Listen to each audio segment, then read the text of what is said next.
మనకి ఇంగ్లాండ్ సిరీస్లో చూసుకుంటే మన వాళ్ళు యంగ్స్టర్స్తో వెళ్ళినా సరే, అంటే మరీ అంత ఎక్స్పీరియన్స్ ప్లేయర్స్ అయితే లేరు కాబట్టి మరి యంగ్స్టర్స్తో వెళ్ళినా సరే మన వాళ్ళు ఈ సిరీస్ని 2-2తో సమ్మన్ చేశారు అంటే ఇది ఒక గ్రేట్ థింగ్ అనే చెప్పాలి.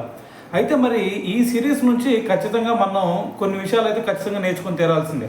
సో ఇవి కనుక నేర్చుకోకపోతే ఖచ్చితంగా రేపు జరగబోయే ఏది ఆస్ట్రేలియా సిరీస్లు, దాని తర్వాత వచ్చేసరికి న్యూజిలాండ్ సిరీస్లు, వీటి మీద ఖచ్చితంగా మనకి దెబ్బపడిద్ది.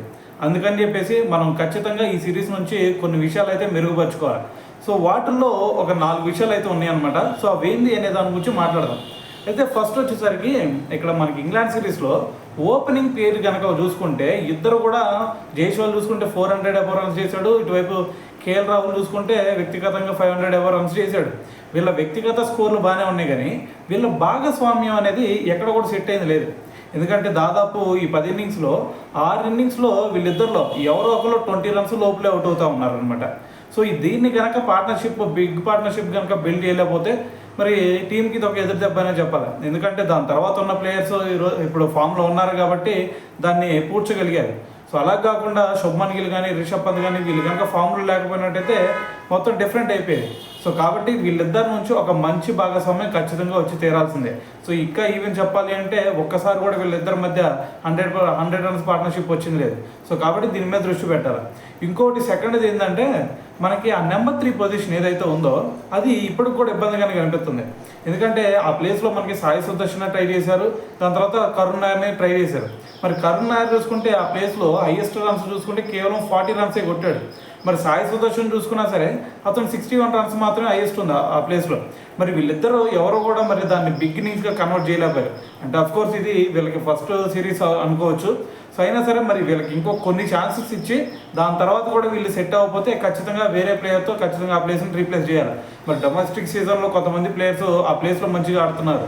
మరి ఆ టాప్ ఆర్డర్లో మంచిగా ఆడుతున్న ప్లేయర్స్ని కూడా మరి రేపు వీళ్ళిద్దరికి ఛాన్స్ ఇచ్చి వీళ్ళిద్దరు కూడా సెట్ అవ్వకపోతే వాళ్ళని తీసుకొచ్చి ఖచ్చితంగా పెట్టి తీరాల్సిందే. సో లేదు అంటే మనకి మెయిన్ సిరీస్లో ఇబ్బంది అయితే. సో ఇది రెండో చేంజ్ అయితే, దాని తర్వాత మూడోది ఏంటంటే మనకి ఆల్రౌండర్ కోట. మనకి ఎప్పుడైతే ఏది మంచిగా ఆదుకుంటాడు, దాని తర్వాత మనకు ఒక బ్యాక్ బోన్గా నిలబడతాడు అని చెప్పేసి నితీష్ కుమార్ రెడ్డి మీద అందరూ హోప్స్ పెట్టుకున్నారు. కానీ అతను ఏం చేశాడు, అతనికి గాయం అయిపోయి బయటికి వెళ్ళిపోయాడు.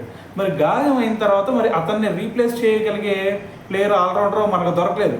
మరి షాదుల్ ఠాకూర్ ఆదుకుంటాడు అనుకుంటే తన పర్ఫార్మెన్స్ ఏ విధంగా ఉందో మనందరం చూసాం. బౌలింగ్లో చెప్పాలంటే ఇంకా అటర్ ఫ్లాప్ అయిపోయాడు. సో కాబట్టి మనం ఈ ఆల్రౌండర్నే ఖచ్చితంగా మరి రీప్లేస్ చేయగల ఎబిలిటీ ఉన్న ప్లేయర్ని డొమెస్టిక్ సీజన్ నుంచి పట్టుకు రావాల్సిందే. సో మరి ఇది పక్కన పెడితే దాని తర్వాత ఫోర్త్ చేంజ్ ఏంది భయ్యా అంటే మనకి బౌలర్స్లో ఇటువైపు బుమ్రా, సిరాజ్ వీళ్ళిద్దరు పర్ఫెక్ట్గానే ఉన్నారు. మరి వీళ్ళిద్దరికి పని భారం తగ్గాలి అంటే ఖచ్చితంగా మూడో పేసర్ కావాలి. మరి మూడో పేసర్ కింద చూసుకుంటే ఇక్కడ ప్రసిద్ధ్ కృష్ణ తీసుకున్నాం, ఆకాష్ దీపం తీసుకున్నాం. మరి వీళ్ళిద్దరూ వికెట్లు తీసుకున్నారు అఫ్కోర్స్. కాకపోతే వీళ్ళిద్దరు స్కోర్ చూసుకుంటే ఇది ఎక్కువ ఎకానమీతో బౌలింగ్ చేశారు. సో కాబట్టి మరి ఈ థర్డ్ పేసర్ విషయంలో ఖచ్చితంగా ఆలోచించి తీరాల్సిందే.